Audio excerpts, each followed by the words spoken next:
So today's about how to prepare for visitor days and for kickoffs. And I will say that most of the things that we're doing now, things we learned by making mistakes or seeing things go poorly. I've been in a couple of kickoffs, okay, and visitor days that I wish we had done things differently. And then at the same time, along the way, we have done things differently and we're saying, oh, that's the way it should have been going on from the very beginning. Now, some of the stuff I want to talk about are very, I call it just common sense. Well, of course, and yet they still show up in our meetings. When we first started running these meetings, I don't know, like in your region, but just wanted to see a meeting online. And when they did that, I mean, the flags went up, it was a victory, they did it. And most of the meetings I was sitting in, they were pretty rough. Transitions, people learning a new platform, people learning how to use the venue, the way people were showing up. It was pretty rough, but then very quickly things started to smooth out and they got better and better and better. And that's one of the reasons why we went to separating the I have portion of the meeting early on. And that became a very important upgrade into the way we run our meetings. I will say that one of the biggest things I would suggest any chapter looking to run a visitor day or looking to launch is to know how to run great meetings before you're having a visitor day. If you're not already running great meetings, your visitor day is going to be, I'm going to say, somewhat lukewarm. Lukewarm in terms of people really watching what's going on and saying, oh my God, I want to be involved with these people. So from the beginning, I was constantly looking for improvements to how the chapters have been running. And one of the ways I did that is I went to a lot of chapters. And a lot of people on the team knew that Mike's in search of the best run meeting. He's in search of the best run meeting. Here he goes, and I showed up at one of those. And it was a chapter basically where I live. And I never expected these individuals to run a great online meeting. I don't know what it was. I mean, they're very good members. They're very good chapter, but I showed up and I told them at the end, I said, I have to tell you, you ran the best meeting I've seen so far. This is the best run meeting. I'm so impressed. And the director consultant, Brooke Terhune, she's a real estate agent in Santa Rosa. She says, well, you have to come see my chapter. I said, okay, let me go see your chapter. And I showed up, and what they asked me to do is they said, I want you to observe. And so we're going to put you through the process like a visitor. I said, good. And so they registered me as a visitor. So I was in BNI Connect as a visitor. Of course, I got the correspondence from the leadership of what to expect. When the meeting started, I was put into a breakout room with the visitor host. So I was welcomed and given an orientation about what I could expect. Okay. I went through the agenda as a visitor, and at the end was put in a breakout room with the other visitors. And all throughout the meeting, I was just looking and saying, wow, oh my God, wow. And when I met with the leadership and some of the chapter members afterwards, we stayed on, they asked me, so what do you suggest? What should we do differently? And I didn't know. And so I very quickly said, well, before I do that, tell me what you think your biggest opportunity in running these meetings are. Now, the chapter has 56 members. Okay, so with 56 members, they were in 90 minutes be able to go to everyone's weekly presentation, the feature presentations, and the I have, and finish up on time. So there's obviously a lot of efficiency going on and effectiveness. And they told me the one thing that we would still like to work on is we noticed that 4 of our members are still attending the meeting without their video camera on. And of course, I'm thinking 4 people out of 56. I'm in meetings where there are 15 people. And they explained as well, that's a level of engagement. If they're not ready for this meeting, prepared for this meeting, in a place that they can watch the entire meeting, okay, they're simply passive spectators. And I don't care if they're driving around, they're on the golf course, they're really not participating in the meeting. I said, okay, so that's something you could work on in coaching those 4 people to make sure that they're present for the meeting. And one of the questions I asked them was, I said, I also noticed the chat box was open and no one was using it. No one was going in there and chatting it up. And she says, oh yeah, week 2, we saw that thing getting abused. And we told people the chat box is not a way to have side conversations and passing notes while people are presenting. So a chat box is a no-no. Now, one of the things I explained to them is I said, well, do you realize that when the presentations start, like after open networking and the president calls a meeting, you can have the chat box to host only. So if somebody's having technical difficulties or someone needs help, they can chat it without stepping on someone's presentation, without being a distraction. And I said, and then at the end of the meeting, people are networking again, open it up, let people share. And they were like, yeah, that's what we're going to do. Now, a couple of weeks ago, I was participating in a visitor day. And here's an important example of why the chat can be so destructive of a meeting. This is a fairly large chapter, it's about 66 members. They had 40-something visitors there. And the chapter was so organized in running their meeting. The members were so prepared to be participating and helping with the meeting. It was going like clockwork. Member presentations were amazing. The visitors were oriented properly. Everything was going well until the visitors, 40-something of them, decided that the chat box was their own private billboard. And they blowing up this chat box with self-promotion and come see me and totally dishonoring the event and totally disrespecting every member that was going through the presentation. And so afterwards, we had a little meeting. We said, so what should we do differently? Yeah, we're not going to open chat boxes up like that anymore. And I'm in a lot of meetings where chat boxes get blown up. And I don't think inside of the context of B&I, that is a big faux pas. So let me go through a couple of things that I felt this chapter did well to show me an exceptional meeting. And I wanted to let you know something else. I study marketing. I love marketing. This is my deal. And a lot of times you look at marketing and say, oh, wow, look, great sizzle, but does it produce any results? Like that meeting looked awesome. That meeting was impressive, but I also have to look under the hood and say, but how is it performing? And one of the things I did is visit another chapter. This is a chapter in the same city of Santa Rosa. Okay, the only difference, they have the exact same professions. This chapter has 56. This other chapter has the same professions plus 8 more members. Okay, so they're basically operating in the same market with the same professions. And I watched how their meeting ran. Okay, and they had not had the level of discipline that it's called a referral machine had to be able to do I-halves, to be able to run as efficiently as they are currently. And when I looked at their numbers, the larger chapter had a 94.5% attendance. That's not bad. In the days of going live, that would be exceptional. The referral machine, the slightly smaller chapter, had 97% attendance. So I'd say they're both operating pretty well there with that key success factor. When I looked at visitors, they both have a significant amount of visitors coming. And this was taken, by the way, over 8 weeks of shelter in place. I took April and May, and I said, how are they doing? The chapter of 64 members in that 8 weeks had passed 147 referrals. So they're obviously making it work, passing 147 referrals. However, the chapter with 8 members less passed 250. Over 100 more referrals in that 8-week period with 8 less members. And then when I went to the thank you for closed business, I only included the thank you for closed business for the members in the room. Past members, members of other chapters, I'm not including that business, just the people in the room, what have they contributed to one another? And the larger chapter of 64 had contributed $468,767.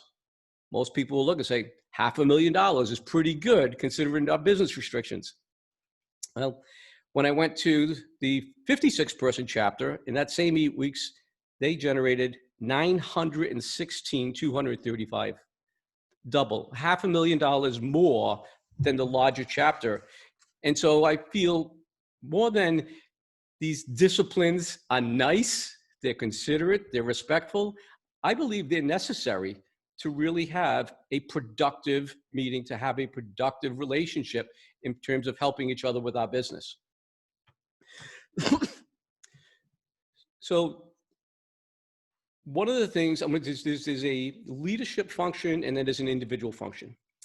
As leaders, to run a great meeting, it takes 5 or 6 people at least to be able to function a Zoom meeting with a large group.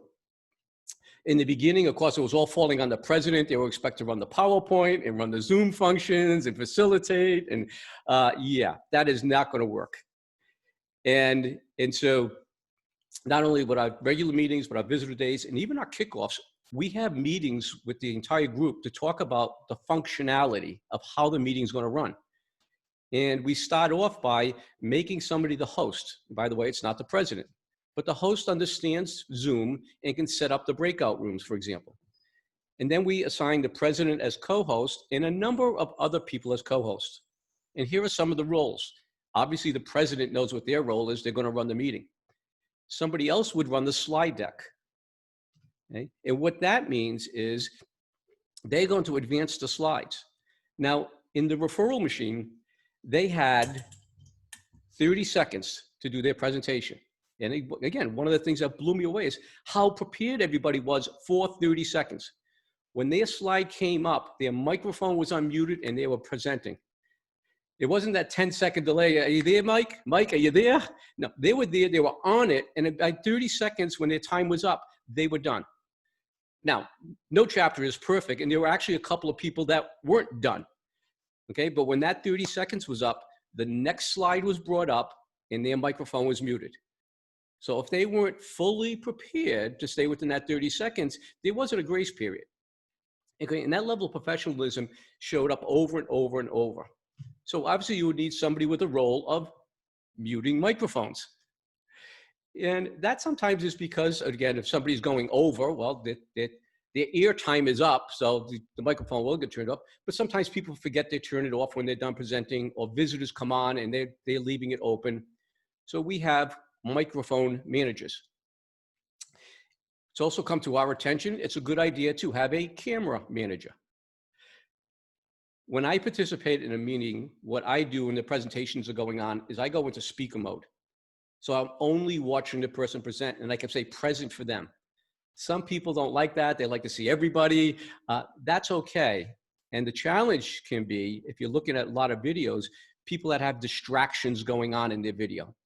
For example, the person that thinks they can attend a meeting on the golf course, or they're on a job site. These are all taken away from the professionalism of the meeting. So we have camera managers. And if there's one of those type of distracting things going on, okay, we can turn off that camera. And again, this happened in a visitor day. Visitor comes on, gets ready to do his presentation, doesn't understand which way the camera goes.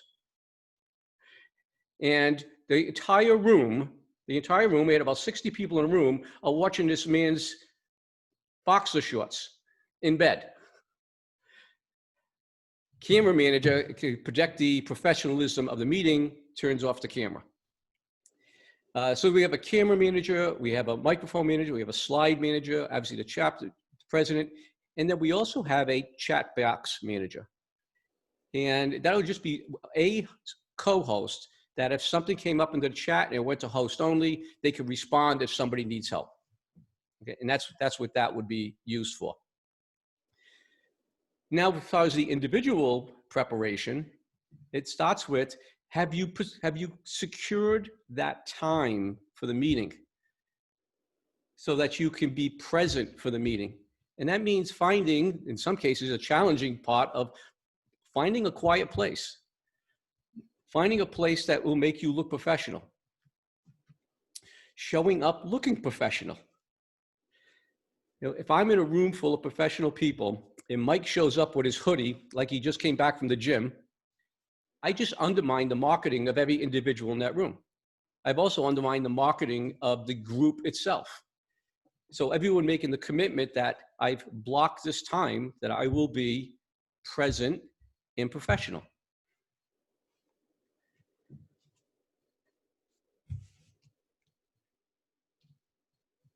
Now, I can share a slide deck that we used to do one of the recent launches. Our agenda is not that much different than a regular meeting. We do not try to run 2-hour meetings. Okay? We work on being less is more and keeping it concise.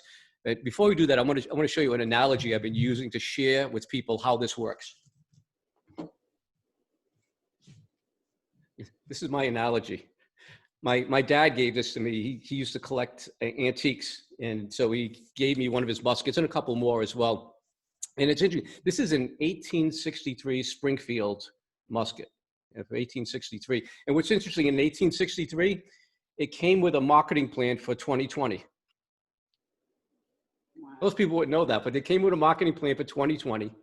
And have you ever heard that expression, coming off half cocked? Going off half cocked is in terms of you coming in, maybe speaking before you think. And yeah, that expression actually came from this. And it's a reference to when you pull back the hammer and it clicks, it is now half cocked.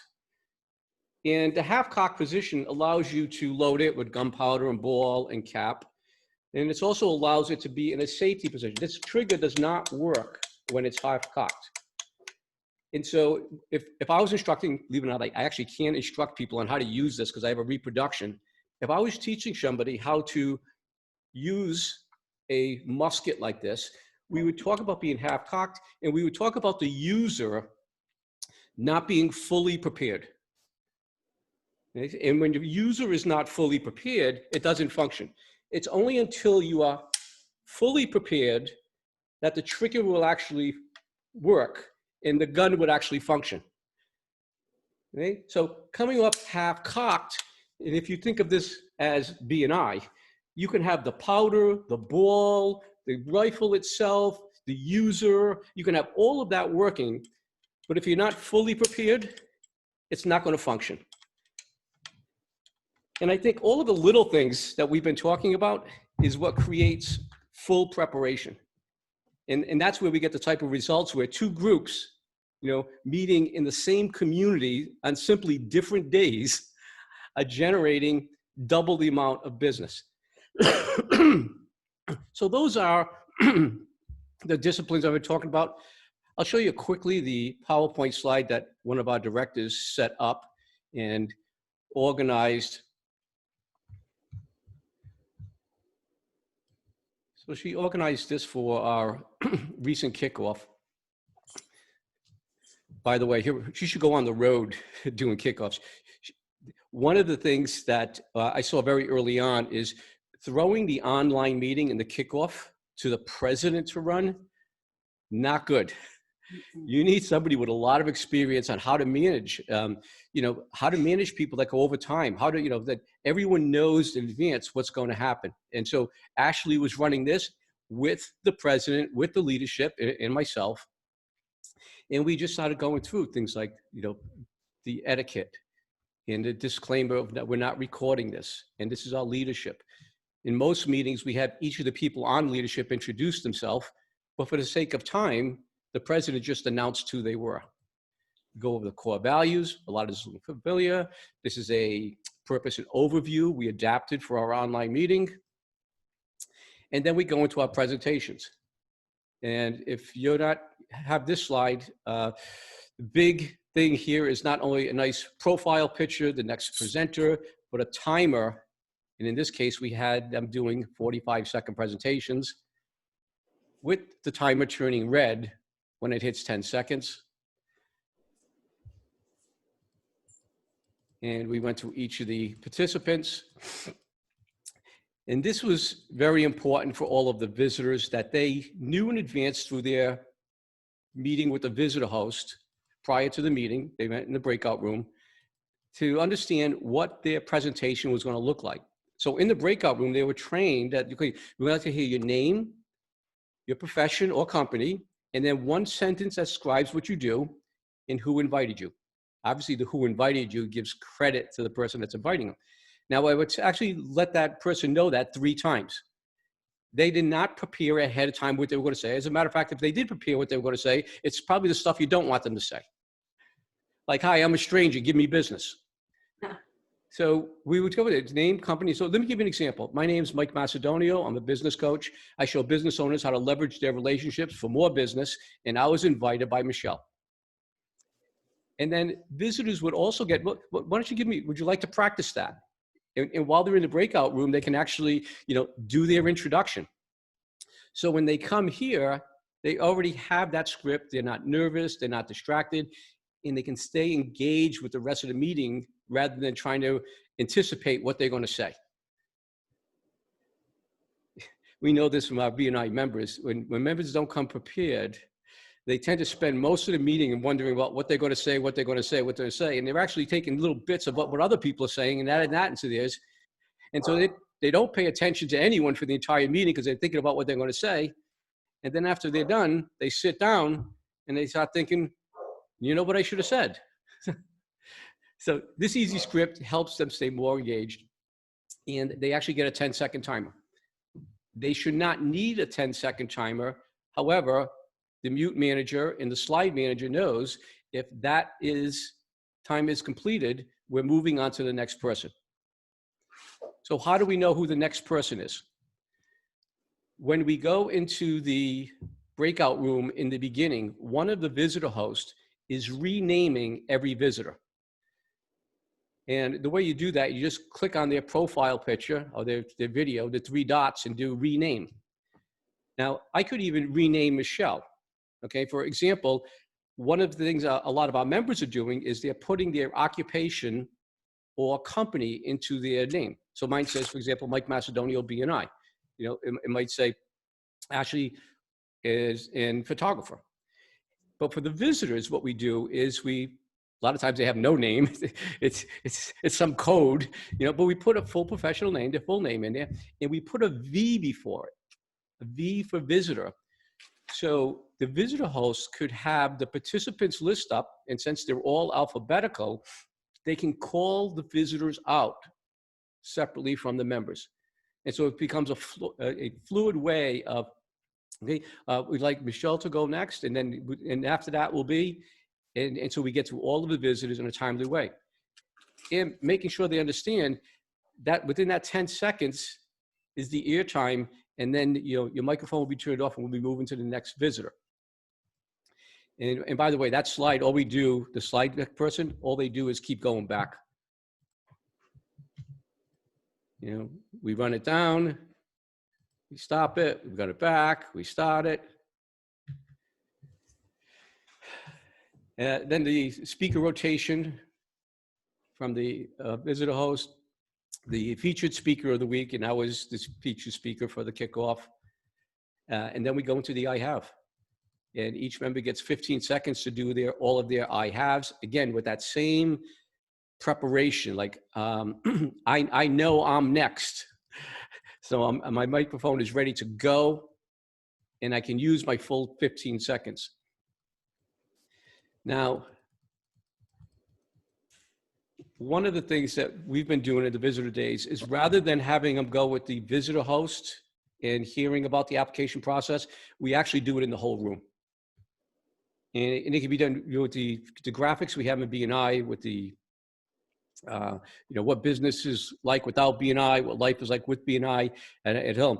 You don't have to read all of it. Just pull different things out that speak to you. What are the ones that make a difference for you? It's like, I don't like wasting my time. And an effective meeting like this, an efficient meeting like this is what's going to serve my business. Okay? And then the 3 steps of joining. One of the things we put in there with the applying is we'll tell them quickly about the role of the membership to screen applications. We've now transitioned also into taking applications without payment, which is something that's going to happen when we go with online applications anyways. All right, so we tell them, you can put this application in now and stop the process, and once you're accepted, then you can make your payment. Okay? And we've also expanded to another payment option we haven't used in the past, is PayPal credit. Do you guys use that? No. So through PayPal, members renewing and joining can pay with PayPal credit, and PayPal credit basically gives them a 6-month interest-free loan. You know, as long as it's paid off by the end of 6 months, there's no interest. So a lot of people right now, it's like, yeah, if I can buy a little time on making that money commitment, I'll do it. And then we go through the application, and important things for me to let them know in the application: what's that chapter name? What does a sponsor mean?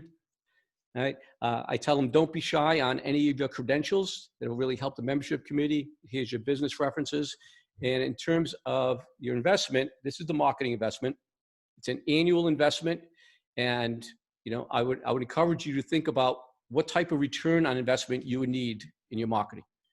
I wouldn't suggest anyone sign up, for example, with a coach or a trainer that you didn't think you can get a 10 times return on investment. And I can confidently tell you that people inside of BNI get way more than a 10 times return on investment. And I'll let the members speak to that. I gave him this quote, but I didn't expect him to use it during the kickoff. I just gave it to him as an example, and they ended up using it. So life is like riding a bike uphill. If you stop pedaling, you will go backwards. The only other little nuance I would say for the visitor days, or even any chapter meeting where you have visitors, is make it easy for them to buy. Make it easy for them to buy. So tell them, hey, listen, if you want to join, you're going to find our website and then download the application and figure it out. Just put a link to it right in the chat box. Just click here. You'll have the application that you can fill. It's a fillable form, and you can get it to the membership committee. We will also follow up with you and email you an application if you have any difficulty with that. And then it's like all visitor days and kickoffs, it's all about follow-up.